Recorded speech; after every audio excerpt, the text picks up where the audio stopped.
सबै मण्डली परिवारलाई प्रभु यीशु ख्रीष्टको उच्च अनि पवित्र नाउँमा जय मसीह।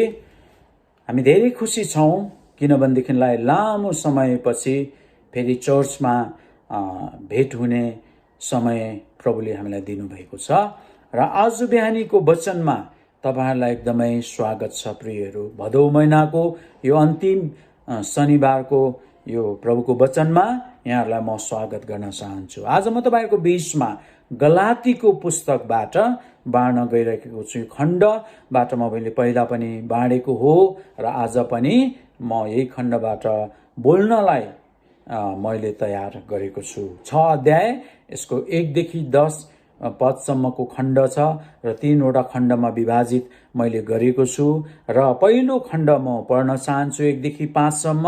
भाइ हो, यदि कुनै मानिस अपराधमा पक्राउ पर्यो भने तिमीहरू जो आत्मिक छौ तिमीहरूले नै नम्रतापूर्वक तिनको सुधार गर। आफ्नै पनि विचार राख, नत्रता तिमीहरू पनि परीक्षामा पर्नेछौ। एउटाले अर्काको भार उठाऊ र यसरी ख्रीष्टको व्यवस्था पूरा गर। किनकि कुनै मूल्य नभएको मानिसले आफैलाई केही हुँ भनी ठान्छ भने त्यसले आफैलाई धोका दिन्छ। प्रत्येकले आफ्नै कामको जाँच गरोस्, तब मात्र त्यसले आफैलाई अरूसँग तुलना नगरी आफैमाथि गर्व गर्न सक्छ, किनभने हरेकले आफ्नो भार आफै उठाउनु पर्छ। आमेन। उहाँको वचन पढाइमा हामीलाई आशिष मिलेको होस्। मैले यो वचनको शीर्षक यहाँ यसरी राखेको छु, प्रियहरू, अरूको निम्ति भलाइ र सेवा गर्ने मौका पाएसम्म हामीले नछोडौं। अरूको निम्ति भलाइ र सेवा गर्ने मौका पाएसम्म हामीले कहिले पनि नछोडौं भन्ने विषय मैले राखेको छु र यसलाई मैले 3 वटा खण्डमा विभाजित गरेको छु। अनि पहिलो चाहिँ अरूको भार उठाउन तयार हुनुपर्छ, 1 देखि 5 पदसम्म, र दोस्रो हामीले जे रोप्छौं त्यसको कटनी गर्नेछौं 7 देखि 8, 6 देखि 8 सम्म, र अन्तिम चाहिँ खण्ड चाहिँ अरूलाई भलाइ गर्ने काममा थाक्नु हुँदैन भन्ने मैले बुँदा राखेको छु 9 देखि 10 पदसम्म। अनि मैले अघि पहिलो खण्डको बुँदा तपाईको बीचमा पढेर मैले पहिलो खण्ड मैले तपाईको बीचमा पढेर सुनाएँ कि अरूको भार उठाउन हामी के गर्नुपर्छ? तयार हुनुपर्छ। किनभनेदेखिलाई हामी प्रभुमा बाँचेको हुनाले, नयाँ गरी आत्मामा नयाँ गरी जन्मेको हुनाले, एउटा आत्मिक व्यक्ति भएको कारणले गर्दा हाम्रो भाइ वा बहिनीको भारलाई उठाउनको निम्ति, हाम्रो समस्यामा परेको भाइ र बहिनीलाई सहायता गर्नको निम्ति हामी तयार हुनु पर्दछ। र विशेष गरिकन हामी धेरैचोटि के गर्छौं? हामी आफ्नो निम्ति सोच्छौं, आफैलाई हामी धेरै प्रेम गर्न चाहन्छौं, वास्ता गर्दछौं र परिवारलाई त्यसपछि हामी हाम्रो नातागोतालाई, हाम्रो आफ्नैलाई मात्रै के गर्छौं? हामी असल प्रकारले सोच्छौं, भलाइ सोच्छौं। हामीले हाम्रो स्वार्थको निम्ति, हाम्रो हितको लागि हामी चाहना गर्छौं।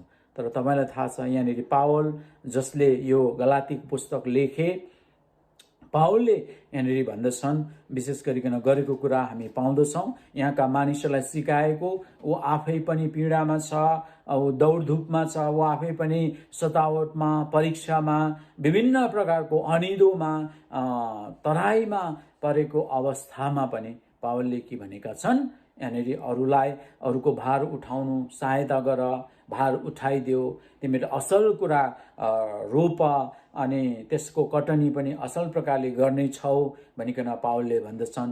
र भलाइ गर्ने कुरामा तिमीहरू कहिले पनि थाक्नु हुँदैन भनेर उसले उत्साह दिएको, आफू निराश भए पनि, आफू कमजोर भए पनि उसले अरूलाई बल दिएको कुरा पावलले हामी पाउँदछौं। र प्रियहरू, पावलको जीवनद्वारा पनि हामीले सिक्नुपर्ने कुराहरू यहाँनिर हामी देख्न सक्छौं। र धेरै प्रकारको भार हुन सक्छ, रिसको यहाँनिर विभिन्न प्रकारको भार हुन सक्छ, विभिन्न फिक्रीको भार, अनि अभावको, गरिबीको भार, दुर्बलताको भार, परिवारको व्यवहारिकको भार, थुप्रै कुराको भार हामीमा भारले थिचिएको तपाईँ र मेरो वरिपरि रहेका भाइ र बहिनी हुन सक्छन्। हामीले आफ्नै परिवारको भारलाई मात्रै, हाम्रो आफ्नो भारलाई मात्रै देख्छौँ। अनि बाइबलले भन्दछ आफ्नो छिमेकीलाई आफैलाई जस्तै गरिकन प्रेम गर्नु। अनि मेरो समस्या, छिमेकीको समस्या पनि मेरो समस्या जस्तै गरिकन हामीले सोच्नु भइकन बाइबलले यहाँनिर भन्दछ। यसले गर्दा हामीले हाम्रो भाइ र बहिनी जो समस्यामा परेका छन्, पीडित छन्, उनीहरूलाई हामीले जे सक्छौँ त्यही हामी एउटा बाँचेको कारणले गर्दा प्रभुमा हामीले उनीहरूलाई सहायता गर्नलाई हामी पछि पर्नु हुँदैन। भलाइ गर्ने कुरामा, सेवा गर्ने कुरामा हाम्रो अगाडि एउटा मौकाको रूपमा आएको छ भनेदेखिलाई त्यो कुरालाई हामीले छोड्नु हुँदैन। हामीले निस्वार्थ हामीले सहायता गर्न सक्नु पर्दछ। अनि यहाँनिर धेरै प्रकारको भारहरूमध्ये एउटा पापको भार उठाउन चाहिँ चुनौतीको कुरा छ। किनभनेदेखिलाई पापको भार उठाउँदा उसलाई सहायता गर्दा, उसलाई दिँदा, सल्लाह गर्दा, उसँग हिँड्दा, उसलाई सान्त्वना दिँदा, उसँग चाहिँ माफ गर्नुहोस्, हामीहरू उसँग चाहिँ के हुन्छौँ, पापसँग सहभागी भएको मानिसहरूले देख्छन्। त्यस कारणले गर्दा उसँगै हामीलाई के गर्छन्, दोषी ठहरिन्छन् र मानिसहरूले हामीलाई पनि यो पनि त्यही नै रहेछ भनेर हामीलाई भन्छन् र हाम्रो इज्जत जान सक्छ, हाम्रो व्यक्तिको, परिवारको, मण्डलीको हामीलाई दाग लाग्न सक्छ, बदनाम हुन सक्छ। तर पनि उसँगै अनि उसको कारणले गर्दा अनि उसको निम्ति हामीले यति मूल्य चुकाउनु, उसको निम्ति यति दुःख सहिदिनु तपाईँ र मेरो निम्ति चाहिँ के हो, परम कर्तव्य हो। यहाँनिर भार उठाउने क्रममा म तपाईँलाई एउटा उदाहरण दिन चाहन्छु। यो उदाहरण मैले पहिला पनि दिएको छु। जो दुई भाइ थिए, एउटा बुवाको र जेठा र कान्छा। कान्छा चाहिँ एकदम बदमास, एकदमै गुन्डागर्दी गर्ने, छाडा, स्वतन्त्र थियो। दाइले जहिले पनि सम्झाउँथ्यो, भाइ त्यो बाटोमा नलाग, तँ फर्की, त्यस्तो कुराहरू गर्नु हुँदैन, त एक दिन परीक्षामा पढ्छस्। तर भाइले कहिल्यै पनि कुरा सुनेन, दाजुको कुरालाई बेवास्ता गर्थ्यो। तर तपाईँलाई थाहा छ, एक दिन दाजु घरको आँगनमा काम गर्दै गरेको थियो अनि भाइ दौडेर आउँछ र ऊ चाहिँ रक्तपात भएर शरीरभरि लुगामा रगत छ, अनुहारमा, हातमा। अनि उसले भन्दछ, दाजु मलाई पुलिसले पिछा गर्दैछ, अनि पुलिस यहाँ नजिकै आउँदैछ। दाइले भन्दछ, तेरो लुगा फोकाल। अनि त्यो भाइको लुगा दाजुले लगाउँछ र दाजुको लुगा भाइलाई लगाइदिन्छ र पुलिस आउँछ र दाजुलाई एरेस्ट गरेर लैजान्छ। पुलिस कस्टडीमा राख्छन् र एक दिन यस्तो निर्णय हुन्छ र उसलाई हत्याको बदलामा हत्या, मृत्युदण्ड दिने फैसला हुन्छ। र उसले भन्दछ, तेरो अन्तिम इच्छा के छ? अनि उसले भन्दछ, मेरो भाइलाई एकचोटि भेट्न पाऊँ। अनि मृत्युदण्ड दिने ठाउँमा भाइलाई लिएर आउँदछन् र दाजुकोमा आएर घोप्टो परेर डाँको छोडेर रुन्छ। तर त्यो सबै अब अन्तिम भइसकेको थियो। अनि दाजुले भन्दछ, तँलाई मैले धेरै सम्झाएँ तर तैँले मानिनस्। अनि भाइले भन्दछ, सबै तपाईँले किन गरिदिनु भयो? म मर्नुपर्ने, मैले गरेको हत्या, मैले निलकडी लाउनु पर्ने, म बस्नुपर्ने कस्टडीमा, तर तपाईँले सबै कुरा गरिदिनु भयो दाजु। अनि दाइले भन्दछ, तँलाई मैले धेरै सम्झाएँ तर तैँले वास्ता गरिनस्, ख्याल गरिनस् भाइ। तर अब म आफै मर्दैछु तेरो लागि। अब तैँले चाहिँ के गर्नु? अब तैँले त्यो बाटो हिँड्न छोड्नु, तँ सुध्रिनुपर्छ, तँ फर्की भनिकन दाजुले यो सुझाव दिँदछ। यो घटनाबाट, यो उदाहरणबाट हामी के सिक्छौँ थाहा छ तपाईँलाई? यानि दाजु निर्दोष, निस्वार्थ आफ्नो भाइ जो दोषी थियो उसको दोषलाई लिँदछ, उसको पापको भारीलाई उसले बोकिदिँदछ र ऊ चाहिँ मृत्युदण्ड भोग्नु जाँदछ। र यहाँनिर हामी देख्न सक्छौँ।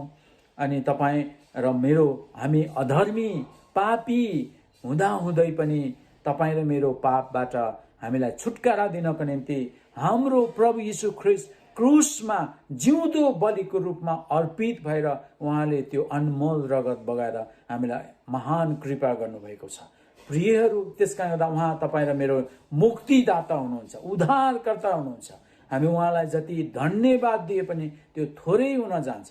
अनि तपाईँ र म, हाम्रो भाइ र बहिनी जो पापमा फँसेका छन्, समस्यामा घिरेका छन्, निसासेका छन्, के तपाईँ र म सहायता गर्न तयारी छौँ?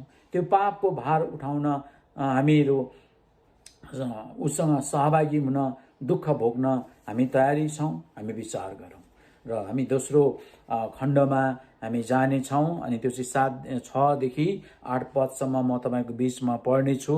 अनि त्यो चाहिँ वचनको शिक्षा पाउने हरेकले आफ्ना सबै असल थोकहरू वचन सिकाउनेसँग बाँडचुँड गर्नुपर्छ। धोखामा नपर, परमेश्वरको ठट्टा हुँदैन, किनभने मानिसले जे रोप्दछ त्यसैको कटनी पनि गर्नेछ। 8 पद, जसले आफ्नो पापमय स्वभावको निम्ति रोप्दछ त्यसले आफ्नो पापमय स्वभावबाट नै सर्वनाशको कटनी गर्नेछ। तर जसले आत्माको निम्ति रोप्दछ त्यसले आत्माबाट नै अनन्त जीवनको कटनी गर्नेछ। अनि यहाँनिर कति असल कुरा पावलले शिक्षा मण्डलीलाई दिएको कुरा यहाँनिर हामी पाउन सक्छौँ।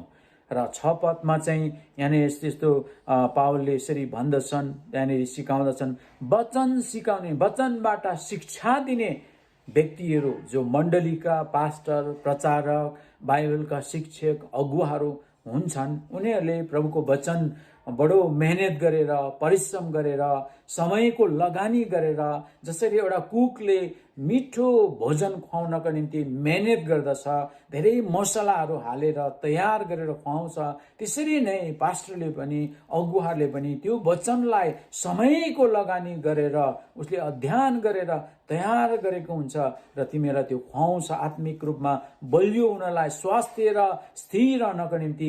त्यसै गरिकन तिमीहरूले पनि के गर, आफूमा भएको असल थोकहरू उहाँहरूसँग बाँड्नु, तिमीहरू कञ्जुसाई नगर, बाँडचुँड गर र त्यसैमा तिमीहरूको निम्ति भलाइ र आशिषको कुरा हुन्छ र असल कुरा तिमीहरूको निम्ति रोपेको ठहरिन्छ।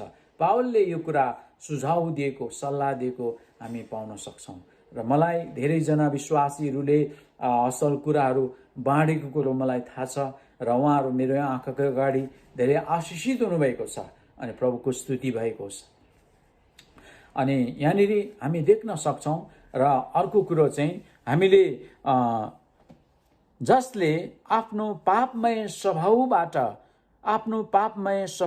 नै जसले आफ्नो पापमय स्वभावको निम्ति रोप्दछ त्यसले पापमय स्वभावबाट नै सर्वनाशको कटनी गर्नेछ। पापमय स्वभावबाट जसले जे रोप्दछ त्यसले त्यही पापमय स्वभावबाट नै त्यसले सर्वनाशको कटनी गर्नेछ भनिकन यहाँनिर भन्दछ। तर आत्माको यहाँनिर भनेको छ विषय, तर जसले आत्माको निम्ति रोप्दछ त्यसले आत्माबाट नै अनन्त जीवनको कटनी गर्नेछ।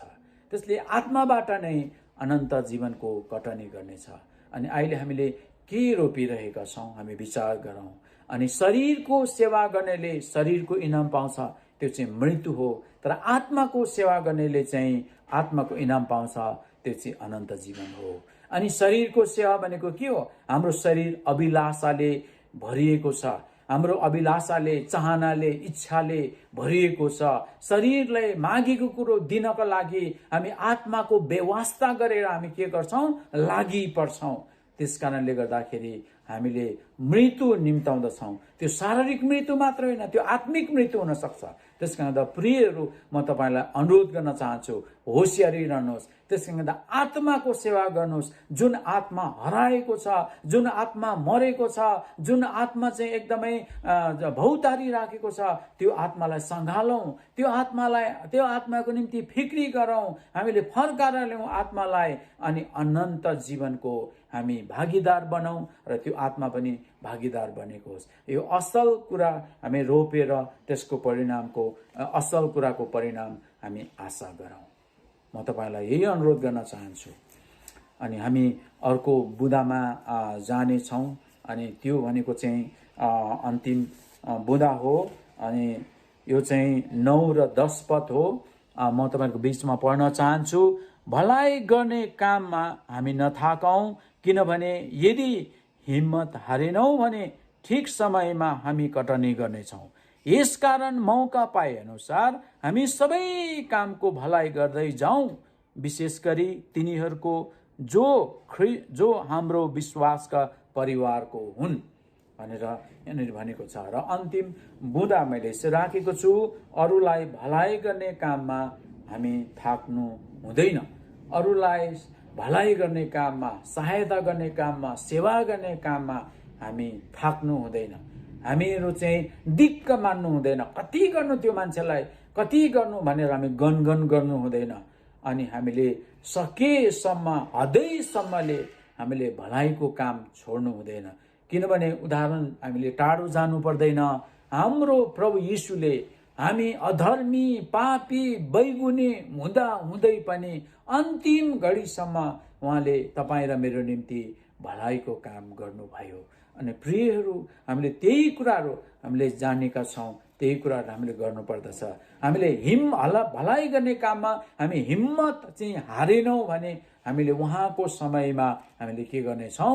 इनाम पाउनेछौँ, त्यसको कटनी गर्नेछौँ। असल कुरा रोपेको हुनाले असल कुराको कटनी तपाईँ र मैले गर्नेछौँ। त्यस कारण गर्दा हामीहरू एकदमै होसियारी, त्यस कारण गर्दा हामीहरू एकदमै त्यो कुरामा ख्याल गरौँ कि विशेष गरिकन भलाइ गर्ने कुरामा कहिले पनि हामी दिक्क नमानौँ। एउटा प्रभुको जनको नाताले हामीले भलाइ चाहिँ गर्नु हामी नछोडौँ। उनीहरूलाई हामीले सहायता गरौँ सदैव।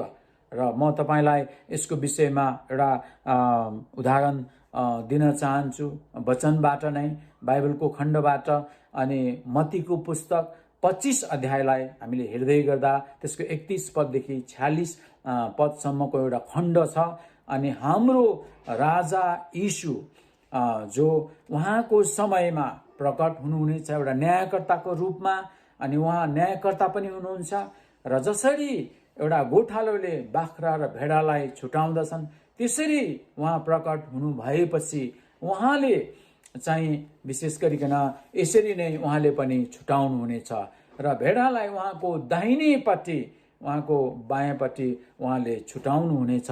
र उहाँले भन्नुहुनेछ, मेरो पिताका धन्यकाहरू तिमीहरू यहाँ मेरो बायाँपट्टि बस, मेरो बायाँपट्टि आएर तिमीहरू बस भनेर उहाँले भन्नुहुन्छ। उत्पत्तिदेखि तयार गरेको तिमीहरूको निम्ति यो राज्यलाई अधिकार गर। उत्पत्तिदेखि तयार गरेर राखेको यो राज्यलाई अब तिमीहरूले तयार गरेर, धन्यका हो भनेको आशिषित व्यक्तिहरू, धर्मी व्यक्तिहरू भनेको। अनि यहाँनिर उहाँले तिनीहरूलाई भन्नुहुन्छ कि म भोको थिएँ, तिमीहरूले मलाई खाना दियो। अनि म तिर्खाएको थिएँ, तिमीहरूले मलाई पिउन दियो। म नाङ्गो थिएँ, तिमीहरूले मलाई पहिरिन दियो। म परदेशी थिएँ, प्रवासी थिएँ, तिमीले मलाई बास दियो। अनि म बिरामी थिएँ, भेट्न आयो। जेल खानामा थिएँ, तिमीहरू मलाई सम्झेर त्यहाँ पनि भेट्न आयो।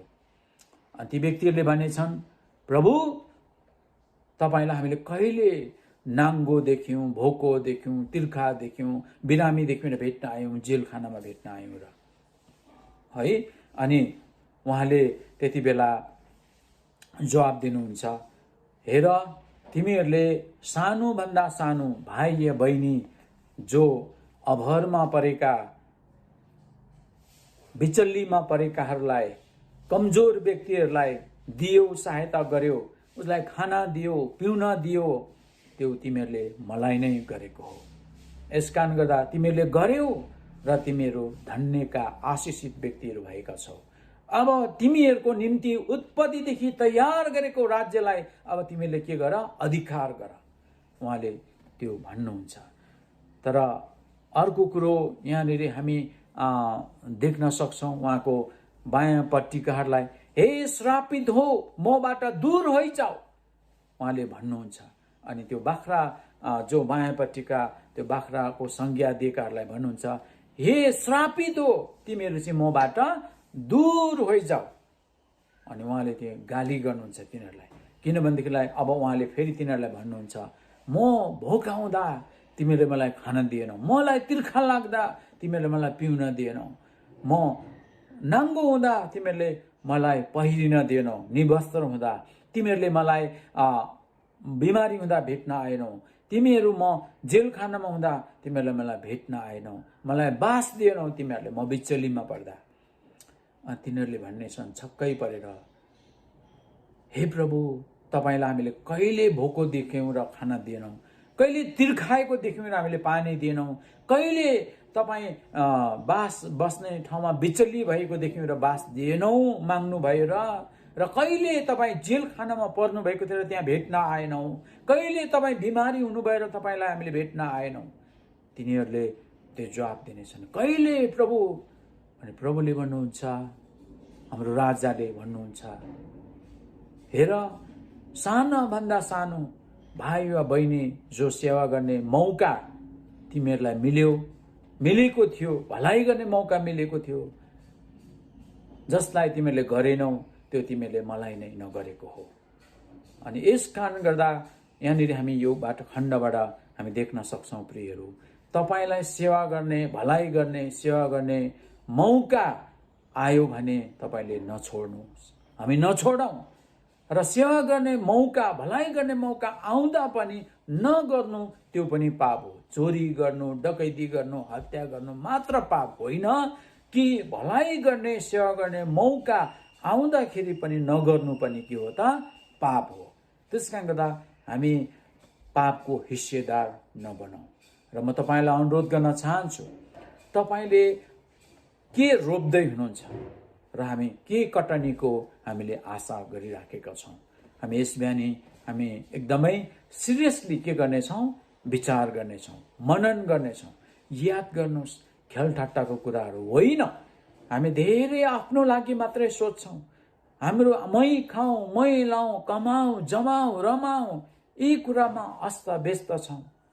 प्रियहरू, म भन्न चाहन्छु, प्रभुले आफ्नो समयमा प्रकट हुनुहुँदा उहाँले यसरी न्याय गर्नुहुनेछ, जसले तपाईँले कोही अभरमा परेका, बिचल्लीमा परेका भाइ र बहिनीलाई यदि तपाईँले सहायता गर्नुभएको छ, भलाइ गर्नुभएको छ, भार उठाउने कुरामा असल कुरा दिएर त्यसलाई गुण रोप्नु भएको छ भने तपाईँले असलै कुरा रोप्नु भएको छ र असल कुराको कटनी गर्दै हुनुहुन्छ। अहिले एक्चुअली एउटा सेवा गर्ने समय हो, भलाइ गर्ने समय हो तपाईँ र मेरो निम्ति। हामीले जहाँबाट जे सक्छौँ बुताले, हैसियतले हामीले ती मानिसलाई सेवा गर्नुपर्छ। कोरोना लागेर मानिसहरू त्यतिकै बिचल्ली भएका छन्, बाढी पहिरोले मानिसहरू त्यतिकै अभर परेका छन्। कहाँ सुत्ने, के थापेर खाने, खानेकुरा के हो, परिवार कता हुन्, बिचल्ली परेका छन्। प्रार्थना तामी गरिरहेका छौँ, प्रार्थना सँगसँगै सल्लाह त दिइरहेका छौँ, सल्लाह सँगसँगै हामीले उनीहरूलाई जिम्मेवारी पनि वहन गर्नुपर्दछ, व्यवहारमा लागू गर्नुपर्छ। याकुबको पुस्तक 2 अध्यायको 15 र 16 पदले भन्दछ। अनि याकुबको पुस्तकमा भनेको कुरा हामी त्यहाँनिर पाउँदछौँ 15 र 16 पदमा कि याकुबको पुस्तकमा यहाँ यस्तो लेखेको छ, यदि कोही भाइ या बहिनी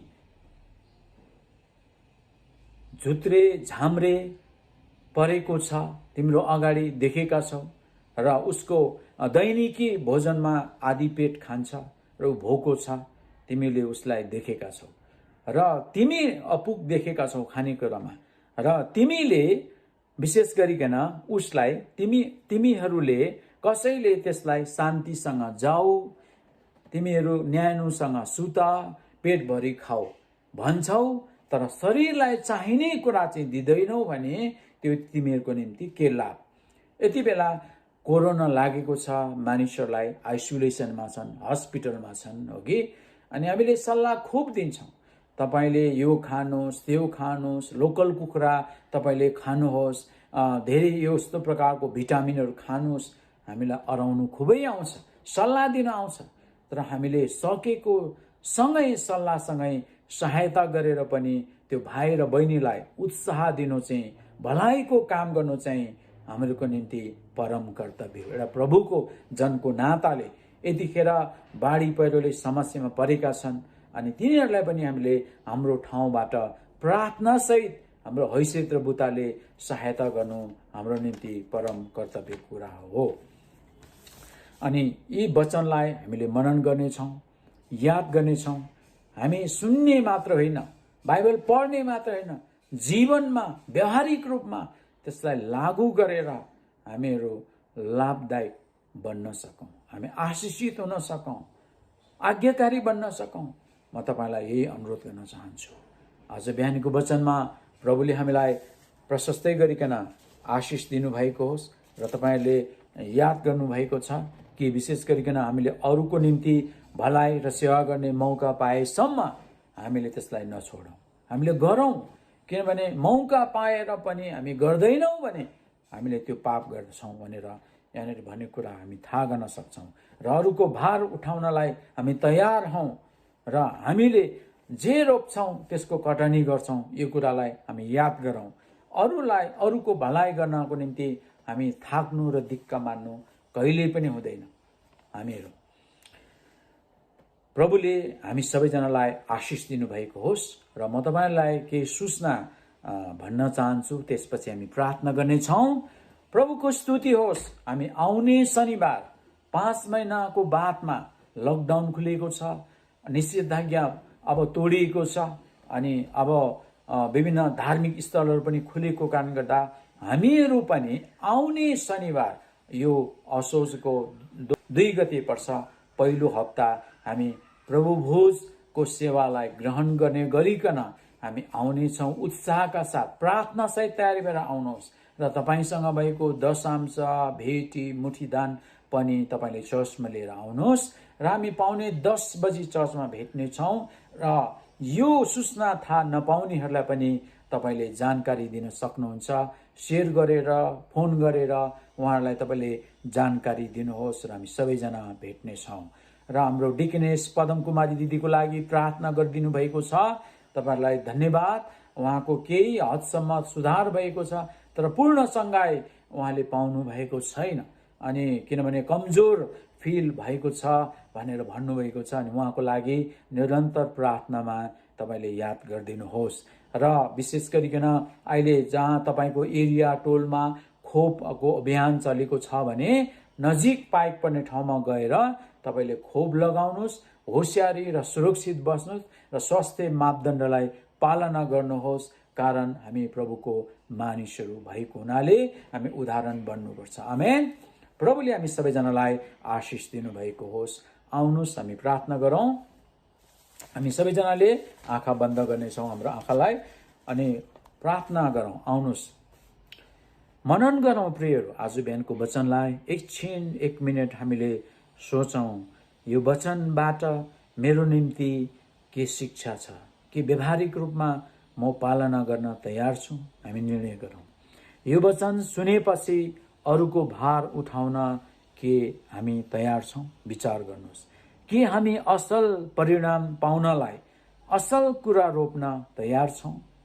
भलाइ र सेवा गर्ने काम गर्ने मौका पायो भने गर्न तयार छौँ? विचार गर्नुहोस्। यदि सबै कुरा गरेको छैनौँ भने आजै तयार हौँ। हामी सर्वनाश अनन्तको आगोको भट्टीमा होइन, तर अनन्त जीवनको राज्यको निम्ति तयार हौँ। परम प्रभु तपाईँ परमेश्वरलाई यस बिहानी म धन्यवाद दिन्छु। तपाईँ प्रभुको वचनबाट हामीले सुन्यौँ, तपाईँलाई धन्यवाद।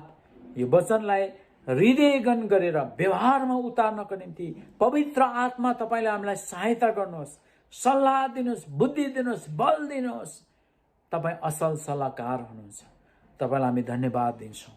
साँच्चै नै मौका पाएसम्म अरूको भलाइ र सेवा गर्नको निम्ति हामीलाई सहायता गर्नुहोस्। किनभनेदेखिलाई हामी आत्मामा बाँचेको हुनाले, नयाँ गरी जन्मेको हुनाले अरूको भलाइ गर्ने, अरूलाई टिठाउने, वास्ता गर्ने, भार उठाउने, सहायता गर्ने, भलाइ गर्ने मानिस हुनुपर्छ भनिकन त पावलले यहाँ सल्लाह दिँदछ। त्यति मात्र होइन, तपाईँ आफै दयालु, कोमल, कृपा, अनुग्रहको प्रभु हुनुहुन्छ। अरूलाई सहायता गर्ने परमेश्वर प्रभु हुनुहुन्छ। त्यसकारण तपाईँका अनुयायीहरूले अनि तपाईँबाट नै त्यो कुराहरू बगेर आउनुपर्ने, सिक्नुपर्ने कुरा हामी थाहा गर्न सक्छौँ। र प्रभु तपाईँले हामीलाई सहायता गर्नुहोस्। यो हाम्रो जीवनद्वारा हामीले लागू गर्न सकौँ। हामीभन्दा हाम्रो कमजोर भाइ र बहिनी, हाम्रो छिमेकी जोसुकैलाई हामी देख्छौँ, उनीहरूलाई निस्वार्थ सहायता गर्नको निम्ति, उनीहरूको पापको भार उठाइदिनको निम्ति, उनीहरूको समस्यामा समाधान गर्न सहायता पुर्याउनको निम्ति र हामीले असल कुरा रोप्नको लागि र त्यसको असल कटनी गर्नको निम्ति, प्रतीक्षा गर्नको निम्ति तपाईँले हामीलाई सहायता गर्नुहोस्। र अरूको भलाइमा सदैव उत्तम विचार राखेर निस्वार्थ विचार राखेर स्थिर भएर लाग्नलाई तपाईँले हामीलाई सहायता गर्नुहोस्। धन्यवाद बुवा तपाईँलाई सबै कुराको निम्ति। अब लामो समयपछि फेरि आउने हप्ता मण्डलीमा संयुक्त आराधनाको लागि हामी भेट्दैछौँ र हामी सबै तपाईँको हातमा समर्पित हुन चाहन्छौँ र त्यो दिनलाई तपाईँको हातमा राख्छौँ। प्रभु उसको सेवामा आत्मामा तयार भएर आउनको निम्ति हरेकजनालाई तपाईँले सहायता गर्नुहोस्। धन्यवाद सबै कुराको निम्ति। पदम कुमारी दिदीलाई पूर्ण चङ्गाई दिनुहोस् प्रभु, त्यो भाइरसबाट अलग गरिदिनुहोस्, उहाँलाई शक्ति दिनुहोस् भनिकन प्रार्थना गर्दछौँ। उहाँको श्रीमान भेनाजुको लागि तपाईँले चङ्गाई दिनुहोस्, उहाँलाई नसरेको होस् र अरू मानिसहरूलाई पनि तपाईँ प्रभुको हातमा राख्छु। जो जतिजना रोगी बिमारी छन् शरीरमा आत्मामा दुवै प्रकारको चङ्गाई तपाईँ प्रभुले दिनुहोस्। धन्यवाद तपाईँलाई सबै कुराको लागि। देश विदेशमा भएका दाजुभाइ दिदीबहिनी मण्डली परिवारलाई तपाईँ प्रभुको सुरक्षाको प्रत्याभूति र अनुग्रह आशिष उहाँहरूलाई दिनुहोस् र शाखा मण्डलीका पास्टर विश्वासीहरूलाई तपाईँ प्रभुको हातमा राख्छु। मण्डलीका विश्वासी परिवारले जे काम व्यवसाय उद्योगहरू गरिराख्नु भएको छ उहाँहरूलाई आशिष उन्नति र प्रगति दिनुहोस्। धन्यवाद तपाईँलाई सबै कुरामा। विधवा असहाय अनाथ सबैमाथि तपाईँ प्रभुको हात राखिदिनुहोस्। अहिले यो बाढी पहिरोले गर्दा मानिसहरू अभरमा जोखिममा छन्, उनीहरूमाथि सुव्यवस्था गर्नको निम्ति राज्यलाई सङ्घ संस्थालाई चाहिने स्रोत र साधनहरू जुटाइदिसो पिता म बिन्ती गर्दछु। र प्रभु कोरोना कहरमा बितेकाको परिवारमा शान्ति तपाईँले दिनुहोस्। त्यो सङ्खुवा सभामा जुन हत्याकाण्ड भयो एउटै परिवारको 6 जना, यो डरलाग्दो घटनाहरू यी दिनमा घटेका छन्। मानिसहरूलाई पश्चाताप गर्नको निम्ति, प्रभु पापबाट फर्कनको निम्ति तपाईँ परमेश्वरको भय र डर अनि सुशासन र सुव्यवस्था यो राज्यमा स्थापित हुनको लागि तपाईँ परमेश्वरले नै सहायता गर्नुहोस् पिता। म तपाईँ प्रभुलाई बिन्ती गर्दछु। प्रभु तपाईँलाई म धन्यवाद दिन्छु सबै कुराको लागि। सबै बिन्ती प्रार्थना आराधना महिमा चढाउँदछु र हामीलाई माया गर्नुहुने, प्रेम गर्नुहुने मुक्तिदाता तपाईँ प्रभु यीशु ख्रीष्टको नाउँमा म माग्दछु। तपाईँ मण्डली परिवारलाई परम प्रभुले आशिष दिउन् र तपाईँलाई रक्षा गरून्। परम प्रभुले आफ्नो मुख तपाईँहरूमाथि चम्काउन् र तपाईँहरूलाई अनुग्रह गरून्। परम प्रभुले आफ्नो चेहरा तपाईँहरूमाथि प्रकाश गरून् र तपाईँलाई शान्ति दिउन्। अन्तमा परमेश्वर पिताको प्रेम, ख्रीष्ट येशूको अनुग्रह, पवित्र आत्माको सङ्गति र सहभागिता उहाँ नहुन्जेल हामीसँग सधैँभरि नै एकै नासको भइरहन्। आमेन। जय मसीह। सबैजनालाई प्रभुले आशिष दिउन्। धन्यवाद।